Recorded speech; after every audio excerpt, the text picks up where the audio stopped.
मित्रों, मैं वापस से ये Mrunal's Monday T20 test series शुरू कर रहा हूँ, जिसके अंदर हम लोग ये जो करंट अफेयर्स पढ़ रहे हैं उसके 20 प्रश्न होंगे हर सोमवार रात 8 बजे।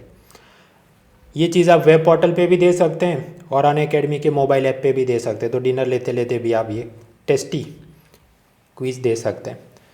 इसके अंदर जो प्रश्न होंगे, शुरुआत हम करेंगे ये पिछले 2-3 हफ्ते से हमने जो इकोनॉमी, गवर्नमेंट स्कीम, कुछ एनवायरनमेंट पढ़ा था उसके MCQ। अब वैसे आप जानते हैं कि हर हफ्ते इतना सारा जनरल स्टडीज़ का माल नहीं होता कि उसमें से 20 गुड क्वालिटी क्वेश्चन बन सके। तो कुछ बार ये भी होगा कि मैंने पुराने महीनों में जो करंट अफेयर्स हुए हैं उसके कुछ प्रश्न उठा के बनाए हों या फिर कुछ थियरी के प्रश्न डाल दिए हों। तो वो सब randomness is also required for practising UPSC questions. So if you are interested, उसकी लिंक यहाँ पर दी है, फ्री अनलॉक कोड यूज़ करें munal.org। तो ये हुई 20-20 प्रश्नों की हर सोमवार रात 8 बजे टेस्ट की बात, जो फ्री में होगी। अभी मेन मुद्दे पे आते हैं कि आज 11 नवंबर गुरुवार के इंडियन एक्सप्रेस में मुझे एग्ज़ाम के लिए काम की चीज़ें क्या लगी। ज़्यादातर सवाल पॉलिटी रिलेटेड थे, कॉम्पिटेटिव फेडरलिज्म, CBI को जनरल कंसेंट देना, MP-लेड्स स्कीम वापस शुरू हो रही है, जुडिशल डी लेके कुछ मामले, और फिर एनवायरनमेंट की कुछ चीज़ें, GRII index, zero emission for cars, उसके लिए नया कुछ डेक्लेरेशन भारत सरकार ने साइन किया वगैरह। So one by one we will see this. सबसे पहले पेज 1, इंटरनेशनल रिलेशन। उसमें याद करो वो भारत, रशिया, सेंट्रल एशिया के अलग अलग देशों के नेशनल सिक्योरिटी एडवाइज़र यानी राष्ट्रीय सुरक्षा सलाहकार की परिषद हो रही है। उसके बाद उन्होंने Delhi declaration for Afghanistan development कुछ अनाउंस किया। तो ये घोषणा पत्र में क्या है, ये सारे मुद्दे हमने याद कर लेने हैं। तो जब भी इंडिया स्टैंड ऑन अफगानिस्तान या इंडियाज कंसर्न्स इन अफगानिस्तान के बारे में मेंस पेपर 2 में पूछा जाए, बस छाप देना है। वैसे तो कल भी पढ़ा था, वही आज मुद्दे उन्होंने रिपीट किए डेक्लेरेशन में।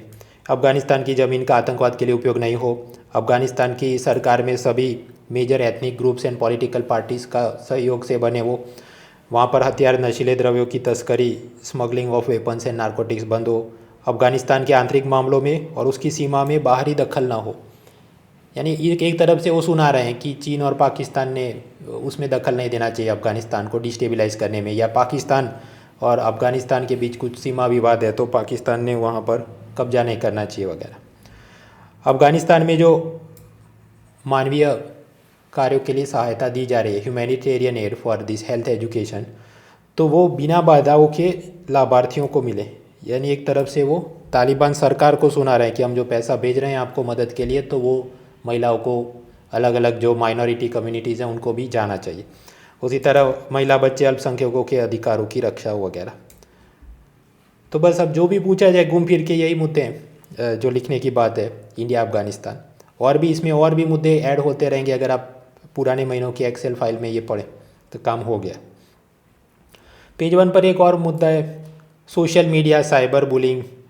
वो कुल मामला ऐसा है कि ये पाकिस्तान के खिलाफ भारत जो T20 मैच हार गया, उसके बाद IIT हैदराबाद के एक इंजीनियर ग्रेजुएट लड़के ने सोशल मीडिया में फ़ेक प्रोफाइल बनाई थी, वो भी लड़की के नाम पे, क्रेजी क्रिकेट गर्ल।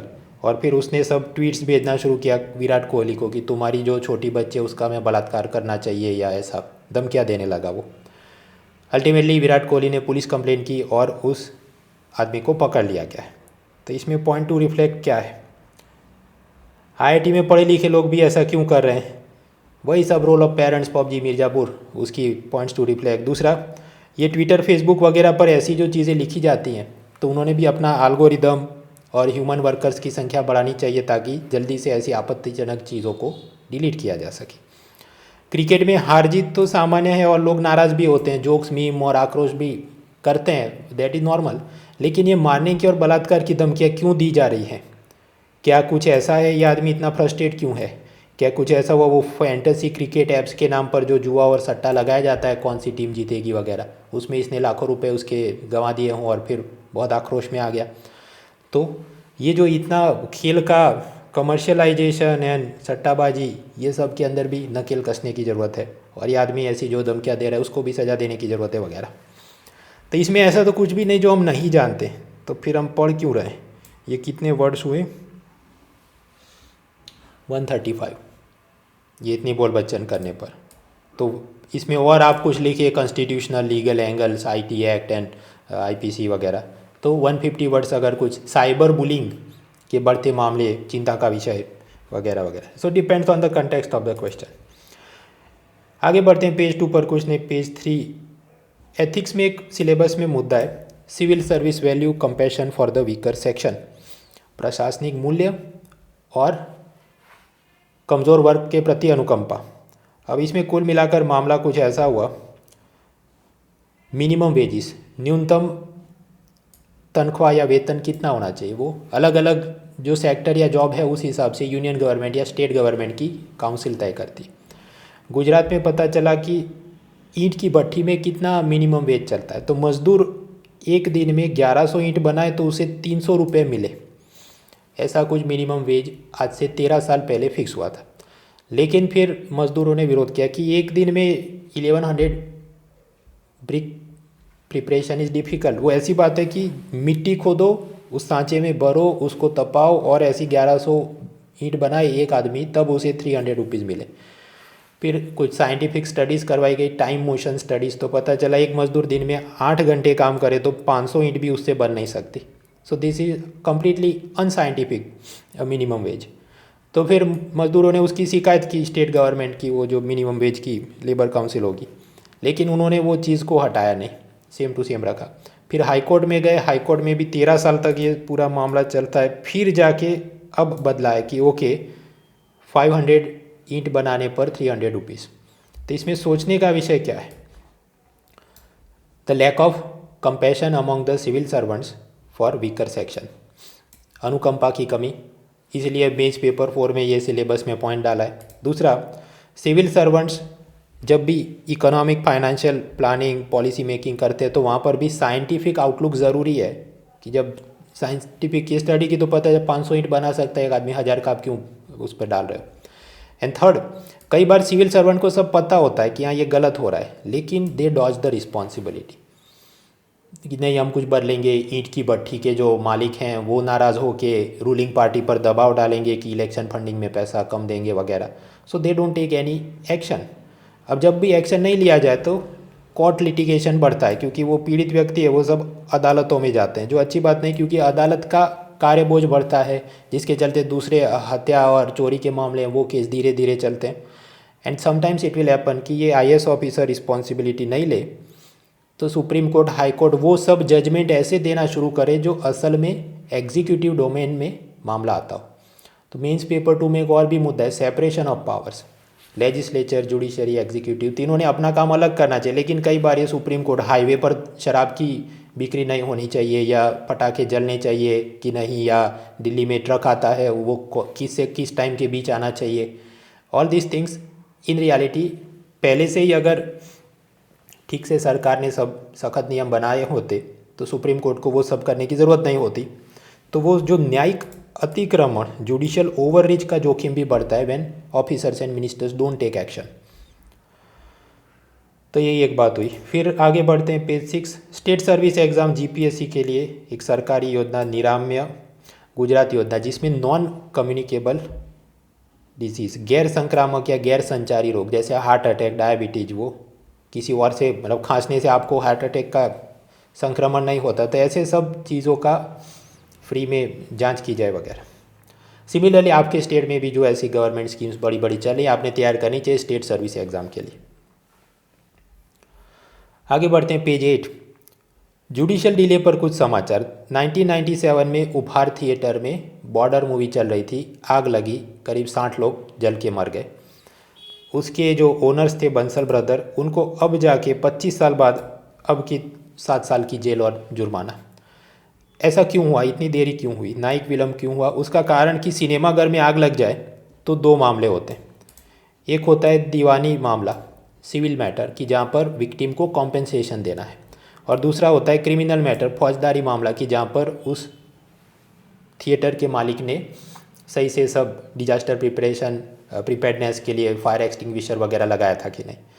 तो उस सब का लीगल फ्रेमवर्क भारत में जो स्टैंडर्ड चीज़ें होनी चाहिए वो नहीं है, इसलिए अलग अलग केस लंबे चल जाते हैं। और दूसरा यहाँ पर ये जो अमीर लोग थे सिनेमा मालिक, उन्होंने सबूतों के साथ छेड़छाड़, टेम्परिंग ऑफ द एविडेंस किया, जिसके चलते भी केस लंबा चला। ऐसा ही एक और जुडिशियल डिले का कॉलम आज लिखा है विवेक देबरॉय ने, जो कि प्राइम मिनिस्टर की इकोनॉमिक एडवाइजरी काउंसिल के चेयरमैन है। उसने कोई एक पुराना केस की केस स्टडी दी है, शशाधर बिस्वास, जिसने एक रमा देवी से 3,000 रुपये कर्जे में लिए 1971 में, फिर उसने वापस नहीं किए। तो वो रमा देवी गई कोर्ट में, कोर्ट ने ऑर्डर किया कि इस आदमी की ज़मीन बेच दो और उससे पैसा मिले, इससे ये पैसा करो। तो वो आदमी उसके ऊपर कोर्ट में गया कि नहीं, मेरी ज़मीन इस केस में नहीं बेची जा सकती। फिर वो वहाँ पर हार गया, फिर तीसरी जगह पर कुछ फरियाद की, फिर उसने वहाँ पर गैरकानूनी मकान बना दिया। तो रमा देवी ने शिकायत की, इसको तोड़ के ज़मीन की नीलामी और मुझे पैसा मिले, एंड सो फॉर्थ। कुल मिलाकर 2021 यानी 50 साल बाद सुप्रीम कोर्ट ने अब जजमेंट दिया है। तो इसमें पॉइंट्स टू रिफ्लेक्ट क्या है, ये केस हमें याद नहीं रखना, हमने कुछ चीज़ें याद रखनी है। Justice hurried is justice buried. जल्दबाजी में न्याय दिया जाए तो कुछ बार ऐसा कि न्याय की ही मौत हो जाए, गलत आदमी को सजा हो जाए। And second, justice delayed is justice denied. देरी से जो न्याय मिले वो भी असल में तो न्याय न मिलने के बराबर ही है। और तीसरा, अगर आप ये सोचते हैं अच्छा ज़्यादा जजों की रिक्रूटमेंट कर देंगे तो केस जल्दी जल्दी चलेगा, किधर चाहिए, इतने साल तो जज तो थे, तो 50 साल तक केस तो नहीं ही चलना चाहिए। वो इसलिए क्योंकि सिविल प्रोसीजर कोड में जो सब अलग अलग प्रोविज़न होते हैं, उस हिसाब से वकील ये स्टे ऑर्डर लेके आओ, इसके ऊपर जाओ, ये वाले केस में ऐसा नहीं हो सकता करके लंबी लंबी उन्होंने ये केस को बहुत खींचा है। तो यहाँ कॉलमनिस्ट विवेक देबरॉय का ये कहना है कि सिविल प्रोसीजर कोड को ही अमेंड किया जाए, ताकि इस तरह से जो वकील कानून में लूप होल लगाकर प्रोसेस को इतना डिले करवा रहे हैं उसे बंद किया जाए। फिर आगे बढ़ते हैं पॉलिटी और इकोनॉमी का मुद्दा, रिजर्वेशन इन प्राइवेट सेक्टर जॉब्स। वो असल में पिछले साल भी हमने पढ़ा था, हरियाणा राज्य सरकार ऐसा कानून बनाया है उन्होंने कि 30,000 से कम तनख्वाह वेतन वाली जो नौकरियां होंगी उसमें 75% reservation to local population in private sector jobs. तो वहाँ जो भी मारुति टाटा वगैरह के फैक्ट्रियाँ होंगी वहाँ पर स्थानिक लोगों को रोज़गार मिले। अब ये कॉलम जो लिखा गया उसमें उसके अगेंस्ट में कुछ आर्ग्यूमेंट्स दिए गए कि हमारे freedom of profession, right to move and reside anywhere in India, इसको ये रिस्ट्रिक्ट करता है, क्योंकि आप कहते हैं बाहर वाले लोग 30,000 से कम वाली नौकरी के लिए नहीं आ सकते हरियाणा में। इसमें कंपनियों को भी नाराज़गी है कि हमें बाहर से अच्छे ज़्यादा स्किल्ड पर्सन मिलते हैं तो क्यों ना ले सके हम लोग। तीसरा, ये पूरा मुद्दा, असल मुद्दा क्या होना चाहिए कि सब जगह पर नौजवानों के लिए रोज़गार खड़ा हो, उसकी जगह यहाँ पर politicisation of the migrant issue की वो बाहर वाले हैं हम अंदर वाले हैं, तो वो it is not helping the nation building. And lastly 2021 का नोबेल प्राइज़ फॉर इकोनॉमिक्स, उसमें रिसर्चर्स ने ये साबित किया है कि इमिग्रेंट्स जो आते हैं तो उससे ऐसा नहीं कि जो स्थानिक लोग हैं उसके रोज़गार चले जाते हैं, कम हो जाते हैं या उनको कम पैसा मिलता है। इमिग्रेंट से आने से लोकल पब्लिक को भी काम तो मिलता ही है, जो अलग अलग उसको रेंट पे मकान चाहिए, पढ़ाई लिखाई करनी है, खाना खरीदना है, सब्जी वगैरह। So it creates opportunities. फिर कुछ और भी कॉलम्स हैं पेज 8 और 9 पर। एक जय भीम मूवी आई है कस्टोडियल टॉर्चर के बारे में, उसके बारे में कॉलम लिखा गया। फिर भारत के अंदर थर्मल पावर प्लांट्स और क्लाइमेट चेंज समिट, उसकी एक कॉलम है। फिर ये विराट कोहली ने जो ब्लैक लाइव्स मैटर के लिए घुटने पर वो बैठा, तो वो बहुत बड़ा उसने प्रशंसनीय काम किया है। You can read some of this columns to build vocabulary. बाकी कुछ नया जानने लायक तो कम ही है। आगे बढ़ते हैं page 10, emission from the vehicles. तो उत्सर्जन सबसे ज़्यादा कौन से रोड के जो व्हीकल है उससे होता है, जो मतलब कार, मोटरसाइकिल वगैरह। फिर ये सब बस, लॉरी, ऐसे बड़े वाहन, फिर एविएशन से, फिर शिपिंग से, फिर रेलवे से, एंड सो फॉर्थ। अब इसमें ये जो अभी COP26 ग्लासगो में क्लाइमेट चेंज समिट हो रही है, वहाँ पर एक उसके साइडलाइन पर एक और डिक्लेरेशन साइन किया गया है कि 2040 से सिर्फ ज़ीरो एमिशन कार्स और वाहन को ही बेचा जाए। ज़ीरो एमिशन कार कैसे हो सकती है, वो सब इलेक्ट्रिक कार, हाइड्रोजन कार, शायद इथेनॉल वाली कार, वो सब किया जाए, but it is a non legally binding declaration. ये ऐसा कानूनी रूप से बाध्य ऐसा घोषणा पत्र नहीं है। हालांकि भारत और कुछ और देशों ने, ये मर्सिडीज, जैगुआर वगैरह कार कंपनियों ने साइन किया, लेकिन अमेरिका, चीन, जापान, 3 बड़े कार मेकर कंट्रीज़ ने साइन नहीं किया है। पॉल्यूशन में एक और इंडेक्स बनाया गया है, ग्लोबल रिजिलियंस इंडेक्स इनिशिएटिव। तो उसमें ये सब अलग अलग ऑर्गेनाइजेशंस मिल के रैंक बनाएंगे ये सेगमेंट में। जो कल हमने एक इंडेक्स पढ़ा था, ऐसा ही कुछ भविष्य में बनाया जाएगा। इससे फ़ायदा क्या होगा? ओपन सोर्स रेफरेंस डेटाबेस, ताकि पता चले अच्छा ऐसा करने पर ये होता है, या ये वाले प्रदूषण अपने देश में ज़्यादा हैं तो हम नए coal based thermal power plant को परमिशन दे कि नहीं वगैरह। आगे बढ़ते हैं page 11, MP LADS, member of parliament local area development scheme. वो मामला कुछ ऐसा है कि हर एक सांसद अपने क्षेत्र में विकास के कामों के लिए 5 करोड़ रुपए तक का प्रोजेक्ट वो सजेस्ट करेगा कि यहाँ स्कूल में नया प्लेग्राउंड बनाओ या बस स्टैंड बनाओ, और फिर वहाँ डिस्ट्रिक्ट कलेक्टर उस चीज़ को इम्प्लीमेंट करेगा। वो तो चलता ही था, लेकिन कोरोना में केंद्र सरकार के पास पैसा कम था तो इस स्कीम को सस्पेंड किया गया था। अब वापस शुरू कर रहे हैं। हालांकि जो प्रेजेंट फाइनेंशियल ईयर है 2021, उसमें 5 करोड़ नहीं 2 करोड़ का कोटा होगा, और अगले साल 2022 से 5 करोड़ का कोटा होगा। इसमें और अच्छे बुरे आयाम वो सब हम पढ़ चुके हैं। मेरी free economy update series win 20 series, उसका पिलर 5 हैंड आउट, उसमें पेज 183 में सब माल दिया, including for mains answer writing. मित्रों, हमेशा की नया चाहिए वीडियो गेम, ऐसा नहीं। अपने पास जो पुरानी चीज़ है वो भी काम की ही है। यूपीएससी में तो पूछते हैं 2 साल 5 साल की पुरानी चीज़ें भी। तो असल में ये सब माल किधर है? ये विन 20 सीरीज़ जो 2020 में मैंने बनाई, विन 21 सीरीज़ जो 2021 में बनाई। You can go to monal.org/download, वहाँ पर मिल जाएगा, और वहाँ डाउनलोड हैंड आउट ये क्लिक किया तो मीडिया फायर पर लिंक खुलती है। दोनों ही हैं, विन 20 सीरीज़ भी है और 21 सीरीज़ भी। तो बस उसके आप सब हैंड आउट डाउनलोड करके रखिए, उसमें आपको बहुत सारी चीज़ें मिल जाएंगी। जैसे ये हम बात करें MP लेट्स या मिनरल लॉज अमेंडमेंट क्या हुआ, वो सारा उन PDF फाइल में है ही। फॉर एग्जांपल जैसे MP लेट्स, ओके, वो क्या इसको सस्पेंड करना ठीक था या नहीं, और उससे क्या फ़ायदे नुकसान, many things. So go through that. आगे बढ़ते हैं पेज 12, पॉलिटी में कॉम्बेटिव फेडरलिज्म, झगड़ालू संघवाद। कोऑपरेटिव फेडरलिज्म तो बराबर है, सब लोग मिलके काम करें, केंद्र सरकार राज्य सरकार। कॉम्पिटिटिव फेडरलिज्म भी अच्छा है कि union governments, different state governments आपस में कम्पीट करें for better development, for attracting the industries. ये तीसरा चल रहा है, कॉम्बेटिव, झगड़ालू संघवाद। वो मामला कुछ ऐसा है कि नेशनल इन्वेस्टिगेशन एजेंसी यानी NIA, उसका 2008 का कानून ऐसा है कि टेररिज्म रिलेटेड केस में वो तो कहीं पर भी जाके छानबीन अरेस्ट कर सकता है, उसमें स्टेट गवर्नमेंट की परमिशन लेना ज़रूरी नहीं है। लेकिन ये CBI है, उसका कानून अलग है, Delhi special police establishment act 1946। उसमें ऐसा है कि स्टेट गवर्नमेंट की मंजूरी लेना ज़रूरी है, तब जाके वहाँ पर कोई ये करप्शन के केस अरेस्ट करना है लोगों को, वो काम हो सके। अब उसमें जो स्टेट गवर्नमेंट परमिशन देती है, या तो हर केस के लिए हाँ या ना में दे सकती है, या फिर एक जनरल कंसेंट दे सकती है। जनरल कंसेंट मतलब करप्शन के जितने केस है तो CBI आके हमारे राज्य में किसी भी व्यक्ति को छानबीन करे, पूछताछ करे, अरेस्ट करे, हमको कोई प्रॉब्लम नहीं है। तो ये तो था ही, लेकिन हाल के समय में करीब 8 राज्यों ने ऐसी जनरल कंसेंट वापस ले ली है। सामान्य अनुमति महाराष्ट्र, पंजाब, राजस्थान, वेस्ट बंगाल, ये सब में ज़्यादातर ऐसे राज्य हैं जो गैर BJP है। ये राज्यों का ये कहना है कि CBI का राजनीतिक दुरुपयोग हो रहा है, इसलिए हम परमिशन नहीं देंगे।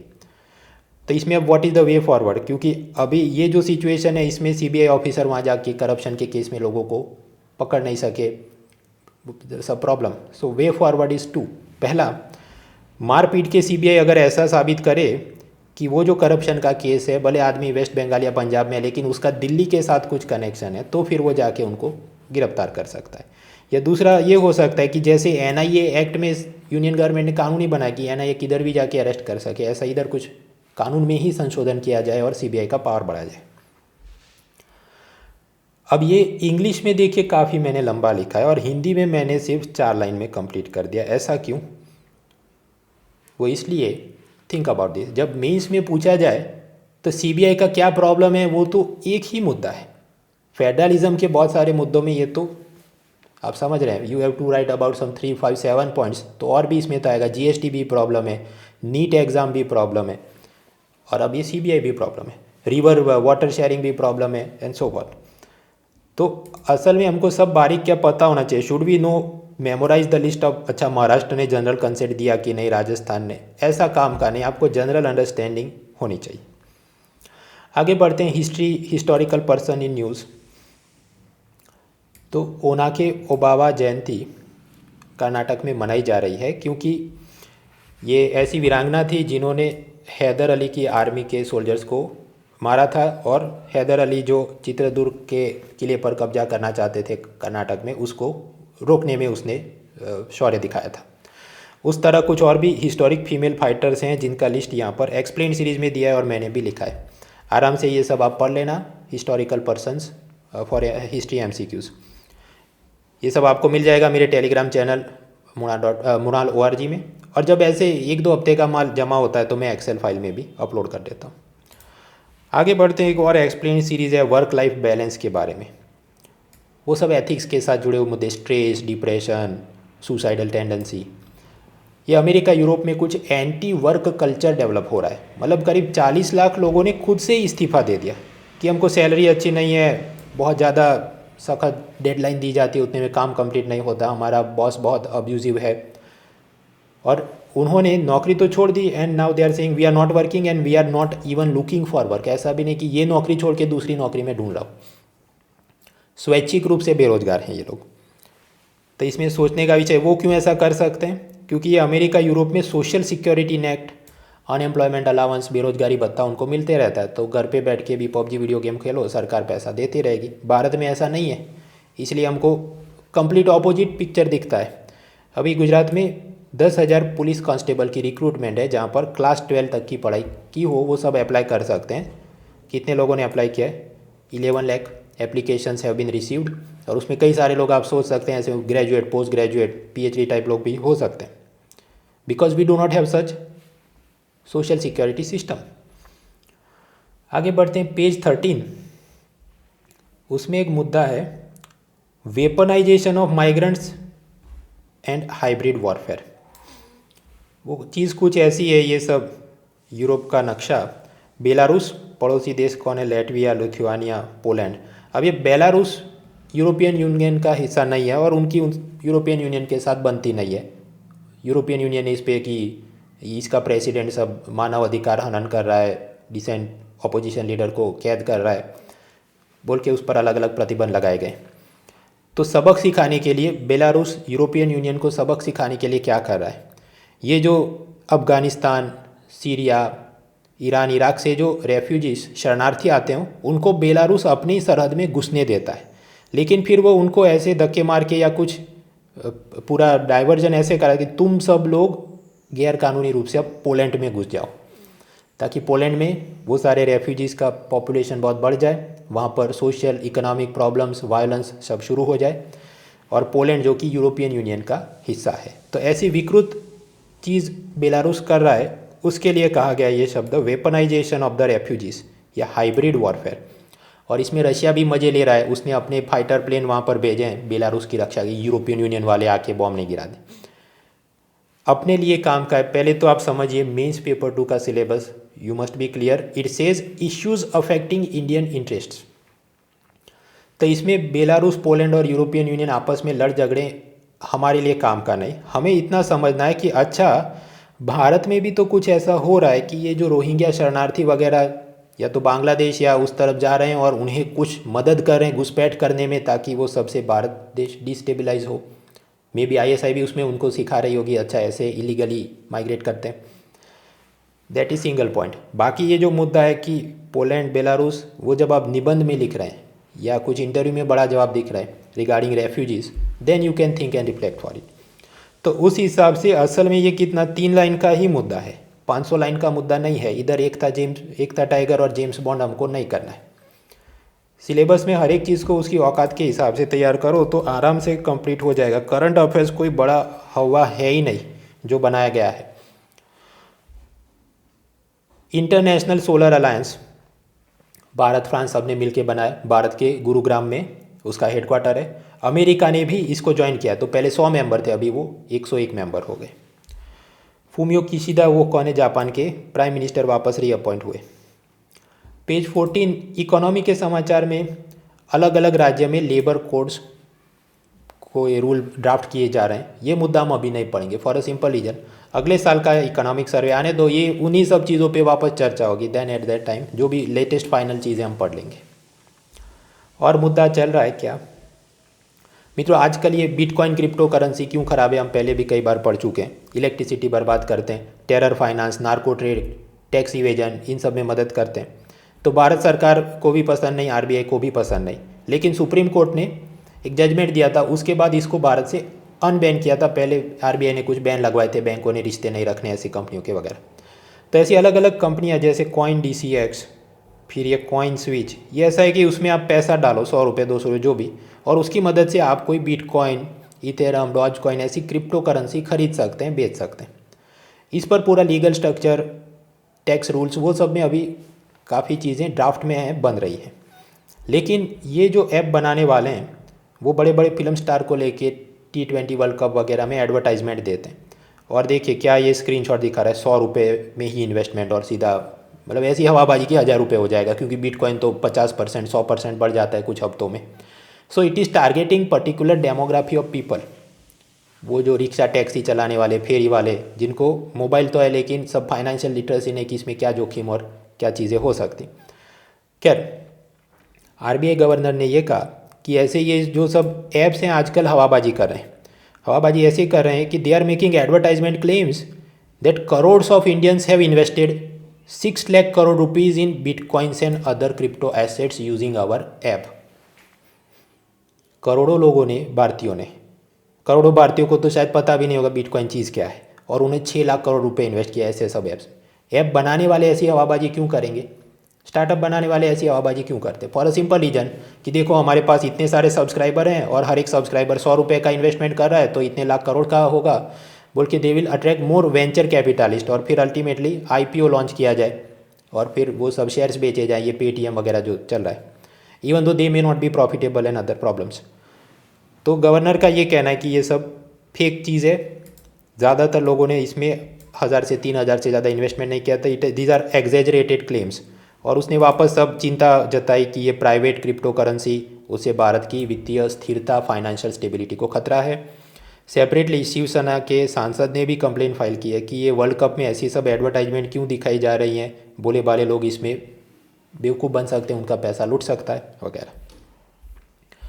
इकोनॉमी में और भी क्या, आरबीआई एक हैकाथॉन ऑर्गेनाइज कर रही है जिसका नाम है हार्बिंजन 2021। हैकाथॉन मतलब हैक करना है ऐसा नहीं, वहाँ पर आपने कोई ऐप, सॉफ्टवेयर कुछ डेवलप करके दिखाना है ताकि डिजिटल पेमेंट को मदद मिले और आपको इनाम दिया जाएगा, that is hackathon. So harbinger hackathon कौन कर रहा है? आरबीआई, मिनिस्ट्री ऑफ इलेक्ट्रॉनिक्स नहीं कर रही है, एजुकेशन मिनिस्ट्री नहीं कर रही है वगैरह। फिर ये IPO के अलग अलग न्यूज़ चल रहे हैं, but not so greatly important. General trend क्या रहा पूरे साल IPO का, वो हमें मिल जाएगा अगले साल जब इकोनॉमिक सर्वे आए। So that was the newspaper for today, see you next time.